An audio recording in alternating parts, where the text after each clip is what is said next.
नमस्कार, आप देख रहे हैं दिल्ली ग्लो न्यूज और मैं हूं आपके साथ मानवी ठाकुर। शुरुआत करते हैं आज की खास खबरों से। क्राइम ब्रांच ने लॉरेंस बिश्नोई और गोल्डी बराड़ गैंग के 2 शूटर को गिरफ्तार किया। पंजाबी बाग इलाके में फरीदकोट एक्स एमएलए दीप मल्होत्रा के घर पर फायरिंग मामले में 2 शूटर गिरफ्तार किए गए हैं। Special CP crime Ravindra Yadav ने बताया, सीसीटीवी फुटेज को खंगाला गया, टेक्निकल सर्विलांस की मदद से ली गई, साथ ही सीडीआर डिटेल्स और डंप डेटा देखा गया। दोनों के नाम आकाश कासा नितेश हैं। दोनों सोनीपत और चरखी दादरी के रहने वाले हैं। मुलजिमों को अरेस्ट किया आकाश कासा और नितेश सिंटी। एनडीआर की टीम है, इंस्पेक्टर रामपाल, एसीपी उमेश भरतवाल और डीसीपी अमित गोयल के सुपरविजन में। आपको ध्यान होगा 3 दिसंबर को पंजाबी बाग में गोलियां चली थी। एक बहुत बड़ा व्यापारी है लेकर के, जिनका पंजाब में बहुत बड़ा काम है शराब का, और पहले शिरोमणि अकाली दल के एमएलए भी रहे हुए हैं। तो उनके घर पे करीब 5-6 गोलियां चली थी गेट के ऊपर, उनको डराने के लिए। तो केस बिल्कुल ही क्लूलेस था, क्योंकि लड़के ये जो अब आप देख रहे हो हरियाणा के लड़के हैं, वहाँ के आसपास का कोई लड़का भी नहीं था। तो टीम ने काफ़ी मेहनत से दोनों तरह से काम किया, टेक्निकल एनालिसिस भी किया और मैनुअल इनपुट्स भी लाए। इसमें बेसिक जो पहले से आपको बताया गया है, कॉर्पोरेट स्टाइल में लोग गैंगस्टर्स काम कर रहे हैं। नए नए लड़कों को ये ढूंढते हैं, हरियाणा के लड़के हैं, राजस्थान के लड़के हैं, और उनको प्रॉमिस कर देते हैं कि तुमको गैंग में शामिल कर लेंगे और तुम्हारे को अच्छा हो जाएगा। अभी इनको कुछ भी पेमेंट नहीं हुआ था इन दोनों लड़कों को, जो आकाश है भटगांव सोनीपत का और नितेश सिंटी है भीकरा चरखी दादरी हरियाणा का। आकाश की उम्र 23 साल है, इस नितेश सिंटी की उम्र 19 साल है। आकाश बीए सेकेंड ईयर से ड्रॉप आउट हो गया 5 साल पहले।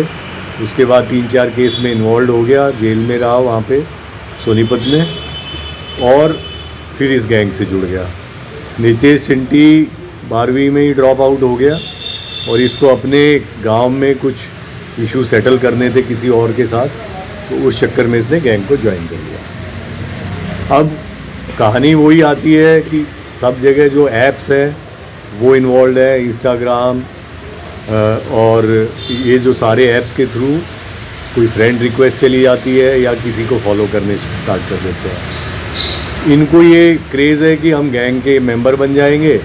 वो कहते हैं पहले आप अपनी लॉयल्टी प्रूव करने के लिए 2-3 काम बताओ, करके दिखाओ। अब इस केस में भी इनको नहीं पता कहाँ पे गोली चल रही है, वो आदमी का प्रोफाइल क्या है, उससे कितना इन्होंने एक्सटॉर्शन मांगा हुआ है, कितने पैसे की डिमांड है, इनको कुछ नहीं पता है। They are merely foot soldiers कि तुमको ये एड्रेस दे दिया, ये लोकेशन दे दी, तुमको जाके गोली चलानी है। उससे पहले लॉजिस्टिक्स के लिए भी इनको ये नहीं पता कि मोटरसाइकिल किसने अरेंज की है, दोनों पिस्टल किसने अरेंज की है।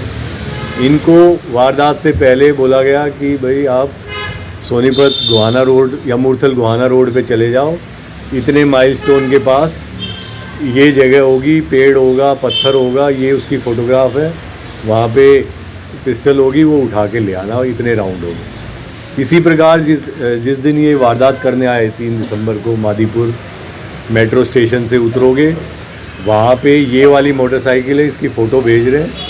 इस मोटरसाइकिल को आप उठा लेना, वहीं पे चाबी पास में रखी हुई है, छुपा के उस चाबी को स्टार्ट करके उस जगह पे चले जाना।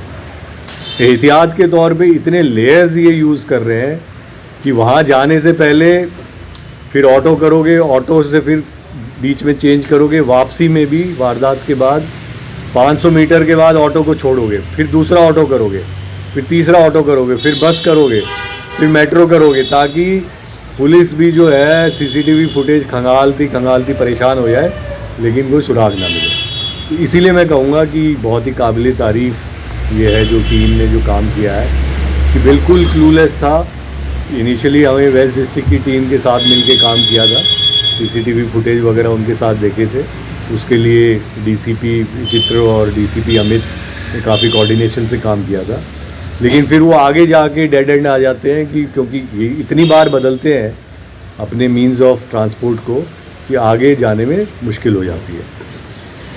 तो जैसा मैं बता रहा था कि ये दोनों तो हैं फुट सोल्जर। अब हम आगे लेयर्स पे काम कर रहे हैं। आगे जो इंटरनेशनल लिंक्स हैं वो गोल्डी बरार, लॉरेंस बिश्नोई और उनके जो मीडियम लेवल के लिंक्स हैं वो दिल्ली में जो गोगी वाले गैंग है और बॉक्सर वाला गैंग है वो लोग हैं। अब इनके पास, दोनों के पास एक ही आदमी फ़ोन कर रहा है, अलग अलग इंस्टा आईडी, अलग अलग अपने नाम से। किसी को कह रहा है कि मैं राधे कृष्ण बोल रहा हूँ, कहीं पे कुछ बोल रहा है और इन दोनों को मिलवाता है। ये दोनों आपस में एक दूसरे को जानते भी नहीं हैं। वारदात से महज 2, 4, 5, 7 दिन पहले इनको मिलवाया गया, फिर ये एक जगह इनको ठहराया गया। उसके बाद जैसा बताया लॉजिस्टिक्स अलग अलग जगह से अरेंज कराया गया। तो बहुत ही प्रोफेशनली प्लान्ड मैनर पे किया जा रहा है। और इनका जो इतिहास है, जिनके ऊपर गोली चलाई है, पंजाब में इनको ऑलरेडी इस गैंग ने टारगेट किया हुआ था। इनके जो लिकर के एस्टेब्लिशमेंट है 2 वो जला भी चुके थे और अब इनको ये लग रहा था कि ये दिल्ली में रह रहे हैं तो सेफ़ है। वो मैसेज भेजने के लिए इन्होंने कहा, क्योंकि पंजाब वाले केसेस में शायद अभी वर्कआउट नहीं हुए थे कि पंजाब में कौन है। तो ये आकाश कस्सा जो है, इसके ऊपर 4 क्रिमिनल केस है और पहले इसके ऊपर 307 का भी एक केस है अपने गांव का। उसके बाद पिछले 5 साल से ये कोई काम नहीं कर रहा है। इसको पैसे की सख्त ज़रूरत थी। इसको ये कहा गया कि तू ये काम करेगा तो तेरी जो फाइनेंशियल हालत, इसके बच्चे भी हैं 2, कि उन सब का परवरिश वगैरह में तेरे को आसानी होगी। और नितेश चिंटी जो है, इसका जो मैंने बताया गांव में राइवलरी है। तो ये केवल कि तू पहले हमारे कहने पे गोली चला के आ जा, उसके बाद हम तेरे को सपोर्ट करेंगे, फाइनेंशियली भी सपोर्ट करेंगे। आज तक इन दोनों को एक भी पैसा, जो इनका वर्जन है, अभी तक कोई पैसा नहीं मिला है कि तेरा ध्यान रखेंगे। तो वो है। बाकी इसमें हमारा प्रयास ये रहेगा आगे कि जो भी फाइनेंशियल लिंक्स है, जो आगे लॉजिस्टिक प्रोवाइडर है, उन सबको हम ट्रेस करेंगे। और इस टीम में पीछे भी इन्होंने बहुत अच्छे काम किए थे। पीछे आपको ध्यान होगा इनके जिस तरह जो भी दिल्ली में 2-3 केस हुए थे लास्ट ईयर और इस ईयर, वो सब इस टीम ने सॉल्व किए हैं। तो इससे हम एक ये मैसेज जरूर